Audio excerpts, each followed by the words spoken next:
बिस्मिल्लाहिर्रहमानिर्रहीम। टेस्टी। जी हाँ, आज हम बनाएंगे बहुत ही टेस्टी वाइट बैंगन। अगर आप बैंगन शौक से नहीं खाते हैं तो मेरा दावा है आप एक दफ़ा इस रेसिपी को ट्राई करें, इंशाल्लाह आप नेक्स्ट टाइम इसे शौक से खाएंगे। आप देख सकते हैं जितने टेस्टी ये देखने में लग रहे हैं इससे ज़्यादा टेस्टी ये खाने में है। तो अपनी बाकी रेसिपीज़ की तरह इसे भी हम बहुत ही आसान अंदाज में बहुत ही कम मसालों के साथ रेडी करेंगे।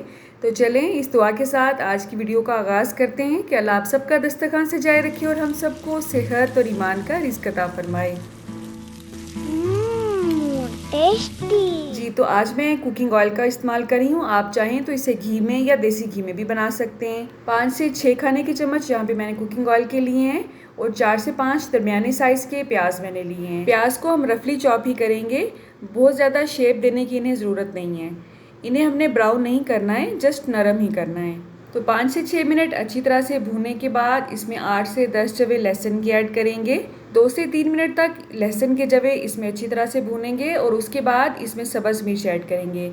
मैं बच्चों की वजह से बहुत ज़्यादा सब्ज़ मिर्च इसमें ऐड नहीं कर रही हूँ, तो मैंने जहाँ पे 2 ऐड किए हैं। आप अगर ज़्यादा स्पाइसी खाते हैं तो 5 से 6 इसमें ऐड कर लें। इसके बाद इसमें कोकोनट का पाउडर ऐड किया है। वैसे तो जो मार्केट में कोकोनट का बरादा मिलता है वो भी आप इसमें ऐड कर सकते हैं, लेकिन मेरे पास ड्राई कोकोनट पड़ा हुआ था, उसी को मैंने कद्दूकश किया है, ठीक है।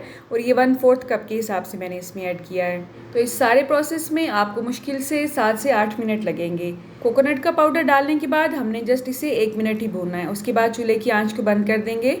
यहाँ पे मैंने शेकर जग लिया है, उसमें एक स्टील का चम्मच रखेंगे और ये सारा मेज़ा इसमें शिफ्ट कर देंगे। आप सोच रहे होंगे स्टील का चम्मच रखने का क्या मकसद है। स्टील का चम्मच डालने से हमारा जग टूटने नहीं पाता है, वरना अगर आप इसमें डायरेक्ट ही कोई भी गर्म चीज़ ऐड करेंगे तो वो क्रैक हो सकता है। अब इसे शेक करने से पहले चम्मच हमने निकाल लेना है। ये ना हो कि आप इस चम्मच के साथ ही इसे शेक कर लें। तो चम्मच निकालने से पहले इसमें थोड़ा सा पानी भी ऐड कर देंगे और उसके बाद चम्मच को रिमूव कर लेंगे। अब यहाँ पे मेरे पास वाइट बैंगन है। वाइट बैंगन आजकल मार्केट में आसानी से अवेलेबल हैं।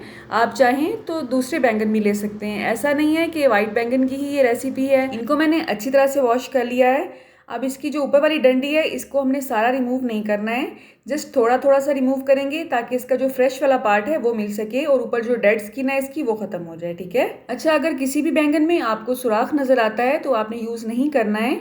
इसमें कोई भी सुंडी या कीड़ा वगैरह हो सकता है। असल में ये वाइट बैंगन आम बैंगन की निस्बत थोड़े से टेस्टलेस होते हैं, इसलिए अगर हम इसे थोड़े से डिफरेंट अंदाज में बनाएंगे तो ही ये टेस्टी लगेंगे, ठीक है। तो प्याज और लहसुन का जो अमेजा हमने ग्राइंड किया था उसे हमने निकाल लिया है एक बाउल में। अब इसमें हम मसाला जात ऐड करेंगे। इसमें शामिल है 1 चम्मच नमक, आप अपने टेस्ट के हिसाब से कम ज़्यादा कर सकते हैं। हल्दी आधा चम्मच, सुरख मिर्च पाउडर 1 चम्मच, सफ़ेद ज़ीरा यहाँ पे मैंने फ्रेश ग्राइंड किया है, ये भी 1 चम्मच ही इसमें ऐड करेंगे।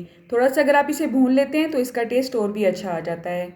इसी तरह से 1 चम्मच खुश्क धनिया पाउडर ऐड करेंगे और थोड़ा सा ही इसमें मैंने अदरक पाउडर लिया है क्योंकि इसमें मैंने फ्रेश अदरक नहीं डाली। अब इन तमाम अज्जा को अच्छी तरह से मिक्स कर देंगे। अब बैंगन की कटिंग हमने इस तरह से करनी है, पूरा हमने 4 हिस्सों में नहीं काटना है, जस्ट इस पे कट लगाना है। ये देखें ये काला है और इसमें सुराख है, तो इसे हमने रिमूव कर देना है, ये यूज़ नहीं करना है, ठीक है। अब जो टेस्टी सा मेज़ा हमने रेडी किया है चम्मच की मदद से हम उठाएंगे और इस कट में अच्छी तरह से फिल कर देंगे। बहुत ही आसान तरीका है ये, बहुत ही आसानी से फिल हो जाता है। जो भी इसके ऊपर एक्स्ट्रा मेज़ा होगा उसे हम अच्छी तरह से साफ़ कर लेंगे। ये देखें इस तरह से, इसी तरह से सारे बैंगन हमने रेडी कर लेने हैं। अब इन बैंगन्स को हमने फ्राई करना है, तो उसके लिए हम कुकिंग ऑयल लेंगे और इस बार हमने थोड़ा सा ज़्यादा कुकिंग ऑयल लेना है। आपने घबराना नहीं है कि ये सारा कुकिंग ऑयल हम हांडी में यूज़ नहीं करेंगे, बल्कि एक्स्ट्रा ऑयल को रिमूव कर लेंगे, ठीक है। जैसे ही ऑयल गर्म हुआ है मैंने ज़ीरे को थोड़ा सा कड़का लिया है और उसके बाद इसमें बैंगन ऐड कर दिए हैं। आपने देखा अभी तक हमने इसमें कोई भी ऐसा मसाला ऐड नहीं किया है जो कि किचन में अवेलेबल नहीं होता है। बहुत ही सिंपल से मसाले इसमें ऐड किए हैं, राइट। चूल्हे की आंच को हमने दरमियाना ही रखना है, बहुत ज़्यादा करेंगे तो ये जल जाएंगे और बहुत ही लाइट रखेंगे तो ये एक्स्ट्रा ऑयल अपने अंदर जज़ब कर लेंगे, ठीक है। तो 3 से 4 मिनट इसे हमने एक साइड से फ्राई करना है, उसी तरह ही हमने दूसरी साइड पे भी इतना ही टाइम इसे लगाना है। ये बहुत ही नाजुक सी सब्जी होती है, बहुत ही जल्दी गल जाती है। तो जैसे ही आपको लगे कि बैंगन की स्किन थोड़ी सी ढीली हो गई है तो आपने इसमें जो रेडी किया हुआ स्पाइस वाला मेज़ा था वो ऐड कर देना है। इसी दौरान मैंने इसमें जो एक्स्ट्रा ऑयल था वो रिमूव कर लिया है। ऑयल को आपने मसाला ऐड करने से पहले रिमूव करना है। अगर आपने पहले ही मुनासिब साइज में ऑयल डाला है तो भी ठीक है। अब यहाँ पे मेरे पास इमली का पानी है। 3 से 4 मिनट इसे हमने कवर करके पकाना है स्लो आंच पे, ताकि जो कसर रह गई है बैंगन में वो भी निकल जाए।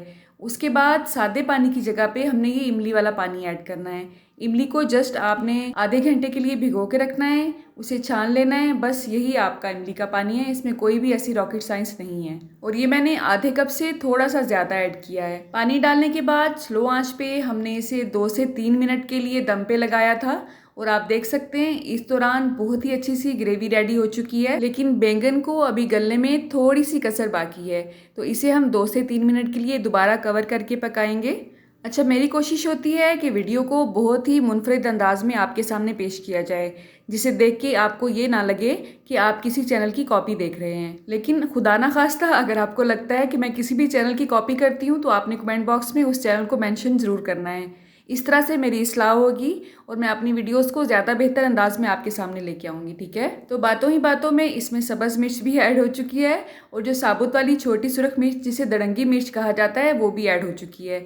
आप देख सकते हैं अल्हम्दुलिल्लाह बहुत ही टेस्टी कोरमा टाइप हमने बैंगन रेडी किए हैं। आपने इस रेसिपी को ज़रूर ट्राई करना है और कमेंट बॉक्स में अपना एक्सपीरियंस भी मुझे ज़रूर बताना है। अच्छा, इसमें बहुत ज़्यादा सब्ज़ धनिया आपने ऐड नहीं करना है। इस रेसिपी में बस थोड़ा सा सब्ज़ धनिया ही जाता है। अब जो लोग बैंगन के शौकीन हैं उनके मुंह में तो यकीनन पानी आ रहा होगा, लेकिन मुझे यकीन है जो लोग बैंगन शौक से नहीं खाते हैं और अभी तक मेरी वीडियो को बर्दाश्त कर रहे हैं उनके मुंह में भी ज़रूर पानी आ रहा होगा, राइट। अब आप इसे तंदूरी रोटी के साथ खाएं तो क्या ही बात है। अगर आपके पास तंदूर जाने की फैसिलिटी नहीं है तो आप घर में ही तवे पे तंदूरी रोटी बना सकते हैं। उसकी रेसिपी मैं आपसे शेयर कर चुकी हूँ और उसका लिंक मैं आपको डिस्क्रिप्शन बॉक्स में आपकी आसानी के लिए दे दूँगी इंशाल्लाह, ठीक है। आप कहाँ से और किस सिटी से मेरी वीडियोस को वॉच करते हैं अगर आप मुझे कमेंट बॉक्स में बताएंगे तो मेरे लिए ये एक इनाम से कम नहीं होगा। अल्लाह आप सबका दस्तरखान सजाए रखे और हम सबको सेहत और ईमान का रिज़्क अता फरमाए। अल्लाह हम सब के रिज़्क में कसरत से ज़्यादा बरकत और आसानी अता फरमाए। रुके रुके सुने, जाने से पहले वीडियो को लाइक कर दें, अच्छी लगी तो शेयर कर दें और सब्सक्राइब करने के बाद बेल का आइकन भी ज़रूर प्रेस करें। जज़ाकल्लाह। मेरी नेक्स्ट वीडियो तक अल्लाह हाफ़िज़।